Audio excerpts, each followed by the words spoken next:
नमस्कार, MHR news में आपका स्वागत है। मैं हूं विकी जैन। इन दिनों पूरे देश में हर सीट पर कुरुक्षेत्र की लड़ाई चल रही है। कांग्रेस ने भी अपने सेनापतियों को तैयार किया है जीत दिलाने के लिए, और हरियाणा प्रदेश में उनके सेनापति हैं हरियाणा के मुख्यमंत्री भूपेंद्र सिंह हुड्डा जी। और इस वक्त हमारे साथ सीएम साहब मौजूद हैं। भूपेंद्र सिंह हुड्डा जी, बहुत बहुत स्वागत है आपका एमएचआर न्यूज में। सीएम साहब, मेरा पहला प्रश्न बड़ा सीधा सा और सीधा है कि आखिर इतने सालों से आप हरियाणा के अंदर हैं, सत्ता संभाले हुए हैं, तो जनता को किन बातों पर, किन विश्वास पर आपके पास फिर से जुड़ने के लिए आप कह रहे हैं कि किन वादों पर आपके यकीन करें? देखिए, इंक्लूसिव डेवलपमेंट पूरे हरियाणा की विकास, और हर फील्ड में इंफ्रास्ट्रक्चर है, एजुकेशन है, एम्प्लॉयमेंट है और सोशल सिक्योरिटी है। हर फील्ड में पर कैपिटा इन्वेस्टमेंट है, पर कैपिटा एक्सपेंडिचर है, प्लान्ड बजट है, रिसोर्सेज मोबिलाइजेशन है। हर हर पैरामीटर में हरियाणा बहुत आगे गया। जैसे फॉर एग्जांपल मैं आपको कह रहा हूँ, प्रति व्यक्ति निवेश में 14वें नंबर पे था हरियाणा, आज नंबर 1 पर है। इसी प्रकार से वीट प्रोडक्टिविटी में, मतलब ये शुगर केन की कीमत में कैसे हर वर्ग के लिए अलग अलग नीतियां बनाई हमने। ओल्ड एज पेंशन जो है उसका देना, बच्चों की स्कॉलरशिप देना, और खिलाड़ियों को प्रोत्साहन देना, और जो उनको बच्चों को रोजगार योग्य बनाना, एम्प्लॉयबल बनाना। बिल्कुल, आप कहते हैं कि बहुत सारी नीतियां चलाई। बार बार अगर हम बात करें आज पूरे देश की, नरेंद्र मोदी की बात की जाती है, वो गुजरात मॉडल की बात करते हैं। कांग्रेस कहती है कि गुजरात से ज्यादा बेहतर अगर हम बात करें कि हरियाणा है, तो किस लिहाज से आप कहते हैं कि गुजरात से ज्यादा बेहतर है? क्यों हरियाणा का मॉडल उस तरह नहीं मिल पाया? देखिए, ऐसा वो तो मार्केटिंग की बात है, लेकिन सवाल इस बात का नहीं है। गुजरात में विकास होता है, पंजाब में विकास होता है, तो भी मेरे को खुशी है। हिंदुस्तान का अंग है वो, और मैं एक स्वतंत्रता सेनानी परिवार में पैदा हुआ हूँ, नेशनलिस्ट परिवार में हूँ।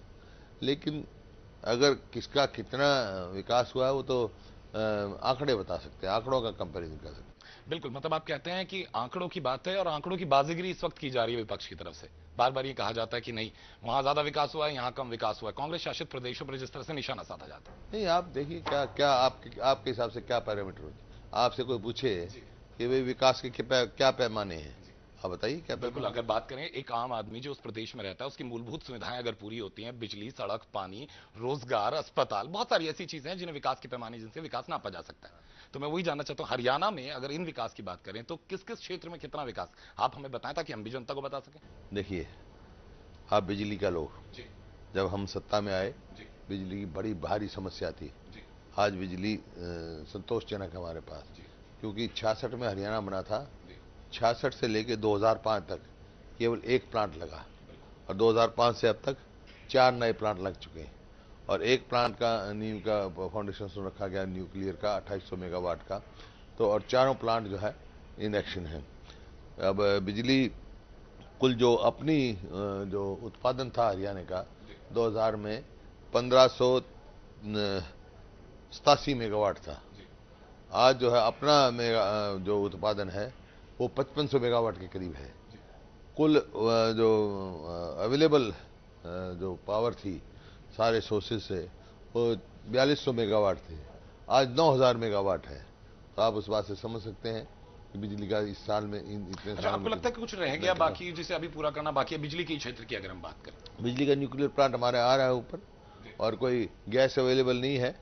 जैसे फरीदाबाद में हम गैस प्लांट लगाना चाहते हैं, और जो सोलर एनर्जी पे भी कार्य कर रहे हैं। बिल्कुल, अगर हम बात करें सड़कों की, बार बार लोगों की तरफ से कहा गया कि विकास कुछ जगह हुआ, उस पर आप कुछ कहेंगे? पूरे हरियाणा में विकास हुआ है। सड़क अगर दिल्ली से चली है तो यहाँ से बहादुरगढ़ रोहतक करके हिसार तक 4 लेन है।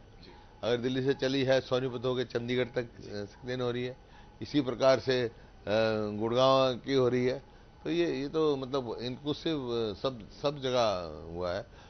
देखिए, हरियाणा बना और 66 से लेके 2005 तक कुल जो है 16 आरओबी बने थे, 16 रेलवे ओवरब्रिज, और हमारे कार्यकाल में 32 बन चुके हैं और 31 निर्माणाधीन हैं। 60 से ऊपर बने इतने साल में।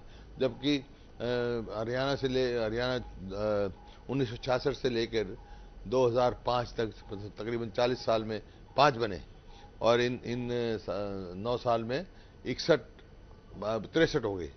तो ये आप देखते हैं ये मतलब आपको लगता है विकास की गति धीरे धीरे बढ़ रही है? धीरे धीरे बहुत तेजी से बढ़ रही है। कुछ बाकी आपको लगता है कि अभी 9 साल आपको सत्ता में हो गए हैं कि कुछ रह गया है जिन्हें अगर आगे मौका मिले तो मैं पूरा कर सकता हूं? नहीं, जो जैसे पिछली टर्म में था, जो हमने शुरू किए थे, जैसे पावर प्लांट शुरू किए थे, आप जैसे सवाल पूछा पिछली बार में, उस टाइम मैंने कहा था भी पावर प्लांट पूरे हो जाएं। इसी प्रकार से जैसे हमने हरियाणा को शिक्षा का हब बनाने का एक बना रखा है, राष्ट्रीय स्तर नहीं अंतर्राष्ट्रीय स्तर का। तो डिफरेंट यूनिवर्सिटीज इंस्टीट्यूशन खड़े हो रहे हैं। तो हमारा ये है जिस दिन वो खड़े हो जाएंगे पूरे, तो आगे आने वाले 5-7 साल में अंतर्राष्ट्रीय जो है स्तर का ये शिक्षा का हब हरियाणा बन जाएगा। और जो बच्चे पढ़ रहे हैं उनको जॉब ओरिएंटेड बनाना, उनके लिए उनको एम्प्लॉयबल बनाना, उसके लिए कहीं IITI खोली है, कहीं डिफरेंट इंस्टीट्यूट्स खोले हैं। आप हिंदुस्तान में किसी भी इंस्टीट्यूट का नाम लो, वो आज हरियाणा में है। एम्स से लेके आपका IIT, कोई भी इंस्टीट्यूट आप नाम लो, निफ्टम लो, आप इसका national institute of design low, national institute of fashion technology low, corporate का लो आप, और ये इसका किसी भी ये लेदर फुट का वो लो इंस्टीट्यूट लो, किसी चीज़ का भी लो आप इंस्टीट्यूट, हरियाणा में अब हुआ है। वो अब कंप्लीशन पे बहुत सारे कंप्लीट हो गए। मतलब अभी तो बहुत सारे बाकी हैं, शिक्षा का हब बनने में भी टाइम लगेगा क्योंकि बहुत सारे नहीं, संस्थान पूरी तरह से चालू नहीं हुए। शिक्षा हब बनने में टाइम नहीं, चल रहा है शिक्षा। मतलब यूनिवर्सिटी में उत्तर भारत की सबसे पहली महिला यूनिवर्सिटी, जिसकी 100% प्लेसमेंट है वहाँ के कई कोर्सेज में। तो और यहाँ हिंदुस्तान आज़ाद होने के बाद पहला महिलाओं का मेडिकल कॉलेज बना है आज सरकारी क्षेत्र में।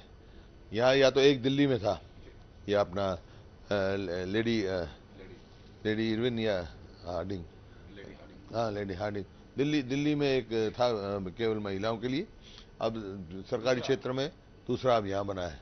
इसी प्रकार से जो बहुत सारे इंजीनियरिंग कॉलेज थे, यूनिवर्सिटी एलिवेट हो गई। भारत का सबसे पहला नेशनल डिफेंस यूनिवर्सिटी गुड़गांव में बन रही है। और भारत की मतलब दूसरी national institute of design Kurukshetra में बन रही है। National institute of fashion design Panchkula में बन रहा है। एम्स जो है ये झज्जर में आ गया है, कैंसर इंस्टीट्यूट झज्जर में आया है। IIT एक राजीव गांधी एजुकेशन सिटी में है, एक यहाँ बन रहा है national law college doctor Ambedkar का नाम का, वो एजुकेशन सिटी में बन रहा है। इस प्रकार से आप किसी का भी ले सकते हैं ना। जी सीएम साहब, लेकिन बार बार ये कहा जाता रहा है कि शिक्षा के संस्थान तो बहुत हो गए लेकिन टीचरों को लेकर काफी चीजें रही कि टीचर्स की कमी है, तो इन चीजों को लेकर भी अभी कुछ कदम उठाए जाने बाकी? नहीं, टीचर बहुत हमने रिक्रूट किए और कर ही रहे हैं। जहाँ तक सरकारी क्षेत्र यूनिवर्सिटीज का सवाल है, वहाँ कोई ऐसी कमी वाली बात नहीं है। स्कूल टीचर्स की है, वो रिक्रूटमेंट चल रही है हमारी, बहुत सारी हमने पूरी कर दी, बहुत सारे हो रहे हैं। अच्छा, बार बार कहते हैं कि जब 9 कभी साल डिले हो जाता था, कभी कोर्ट से स्टे हो जाता है, लेकिन रिक्रूटमेंट चल रही है। बिल्कुल, 9 साल जब एक आदमी सत्ता में रहता है, ये बात आप भी मानेंगे, 9 साल एक परिवार का मुखिया, थोड़ी बहुत कहते हैं कि उठापटक हो जाती है, घर में भी थोड़ी बहुत कहते हैं कि नाराजगी हो जाती है। तो आपको लगता है कुछ एंटी इनकन्वेंसी फैक्टर है हरियाणा में, जनता को 9 साल बाद एक बार आपको कितने साल हो गए अपने चैनल में? जी मुझे 8 साल हो चुके हैं। फिर इनकम्बेंसी होगी आपकी, लेकिन आपकी तो और परफेक्शन और परफेक्शन आपकी और परफेक्शन हो गया और तजुर्बा हुआ होगा जी। अगर आप ठीक काम करेंगे जी तो खुश रहेंगे। अब मैं ठीक काम करूंगा तो लोग खुश रहेंगे, तो और ज्यादा मेरे को मजबूती मिलेगी। अच्छा, कुछ नाराजगी आपके परिवार के लोगों में नजर आई, कुछ लोग आपको कांग्रेस को छोड़कर अलविदा कह गए, उनसे आपको लगता है कि कुछ असर पड़ेगा कांग्रेस? सारी पार्टियों छोड़ते हैं, बीजेपी को जसवंत सिंह जैसे दिग्गज नेता छोड़ गए। अब ये तो कुछ स्वार्थ के लोग होते हैं, स्वार्थ की वजह से छोड़ते हैं, कोई और कहीं कुछ कारण हो जाता है। कई आदमी टिकटार्थी होते हैं, उनको टिकट ना मिले तो रोष हो जाता है। बहुत सारे अदला बदली देखिए आपने यहाँ हो रही है। कोई JDU से आ रहा है, वहां जा रहा है, बीजेपी वाले टिकट दे रहे हैं उनको, लेकिन इससे पार्टी को नुकसान तो होता है ना सीएम साहब, कहीं ना कहीं। देखो, तो प्रजातंत्र है, ट्रांसपेरेंसी आनी चाहिए। बाकी जहां तक जो कांग्रेस में है वो कांग्रेस में मजबूत है। मतलब आपको लगता है किसी के जाने से कांग्रेस को कोई फर्क नहीं पड़ा? नहीं, कांग्रेस एक सोच है जी, कांग्रेस एक नीतिगत पार्टी है। तो एक व्यक्ति आता है जाता है नहीं, हमारी नेता मजबूत है। लेकिन 40-40 साल से साथ जो लोग जुड़े हुए थे, अगर वो जाते हैं तो आपको नहीं लगता कि कुछ जो निचले स्तर का कार्यकर्ता है उसमें थोड़े से? चलो वो तो होता ही है, लेकिन अब जो उनकी इच्छा है, प्रजातंत्र है जी। आप क्या कौन से राजनीतिक दल में जाएंगे तो आपकी इच्छा है जी। तो इस पार्टी से क्या पार्टी? चलिए, पार्टी से इसमें कुछ नहीं है, हम विकास के मुद्दे पे थे, ये बीच में कई चीजें आ गई थी। अगर हम बात करें, अपने शिक्षा की बात की कि शिक्षा के स्तर में बहुत कुछ किया, बिजली की बात की, अगर हम बात करें सड़कों की, कहते हैं कि जो आरोप विपक्षी लगातार कांग्रेस पर लगाते हैं कि जो हाईवे की सड़क है वो तो नजर आती है, लेकिन अंदर की ज्यादा अच्छी नहीं है, तो कुछ इस बारे में बताएंगे? हरियाणा से अच्छी सड़क और कहीं नहीं है हिंदुस्तान में, आप मेरे साथ चलना कहीं नहीं। जी, मतलब आप कहते हैं कि चौतरफा विकास हुआ है, पूरे हरियाणा में हुआ, ये आरोप निराधार है। पूरा। अच्छा, आपको लगता है कुछ मुकाबला है, क्योंकि इस बार तो कई नई पार्टियां भी हरियाणा में दस्तक दे रही हैं, पहले तो 2 या 3 पार्टियों में मुकाबला होता था, इस बार तो पार्टियां भी बढ़ गई हैं, आम आदमी पार्टी भी आ गई है सामने। हर बारी पार्टी बढ़ती घटती रहती है, कांग्रेस का अपना स्थान है, कांग्रेस के लोग खुश हैं और कांग्रेस के प्रति हक में लहर चल रही है जी। लेकिन जैसे दिल्ली, अब पार्टी कितनी हो, 10 हो 20 हो, वो तो कोई भी प्रजातंत्र की पार्टी होगी, उसको चुनाव लड़ने का हक है, प्रजातंत्र है। लेकिन कहीं ना कहीं कहते हैं मुकाबला थोड़ा सा कड़ा नहीं लगता आपको, हुड्डा जी, हो जाएगा? क्योंकि दिल्ली में सरकार बनाई आम आदमी पार्टी ने और अब हरियाणा में भी वो पूरी सीटों पर। देखो, चुनाव के टाइम में मुकाबले तो होते ही हैं जी, लेकिन जो कांग्रेस की स्थिति मजबूत है। मजबूत है कांग्रेस की स्थिति। यहां अगर हम बात, अपना मुकाबला आप सीधे तौर पर अगर हम बात करें हरियाणा में कांग्रेस पार्टी का, किस पार्टी से मानते हैं? सारी विपक्षी पार्टी है, मतलब कोई एक पार्टी नहीं है जिससे आपका सीधा मुकाबला? नहीं, एक पार्टी का क्या मतलब, कोई कहीं है कोई कहीं है। एक ही हल्के में किसी एक कॉन्स्टिट्यूएंसी में एक पार्टी से, हाँ, उनका जरूर मुकाबला है नंबर 2 के बनने के लिए। अच्छा, मतलब कि नंबर 1 कांग्रेस है, आप कहते हैं कि नंबर 2 और 3 के बीच मुकाबला चल रहा है। हुड्डा साहब, यहां अगर हम बात करें, अगर हम गुड़गांव की बात करें, गुड़गांव ने जिस तरह से तरक्की पाई, गुड़गांव में जिस तरह से बड़ी बड़ी इमारतें बनी, इस तरह से हरियाणा के और हिस्से ज्यादा तरक्की नहीं पा पाए, इसके पीछे क्यों? आप सोनीपत गए? सोनीपत में बड़ी तरक्की हो रही है, हर पूरे हरियाणा में हो रही है। आप करनाल देखो, कोई भी आप हरियाणा का डिस्ट्रिक्ट हेडक्वार्टर देखो, सब डिवीजन देखो, आपके उनके जुडिशियल कॉम्प्लेक्सेस देखो, उनका एडमिनिस्ट्रेटिव कॉम्प्लेक्सेस देखो, सब डिवीजन लेवल पे देखो, मतलब इंक्लूसिव डेवलपमेंट हुई है।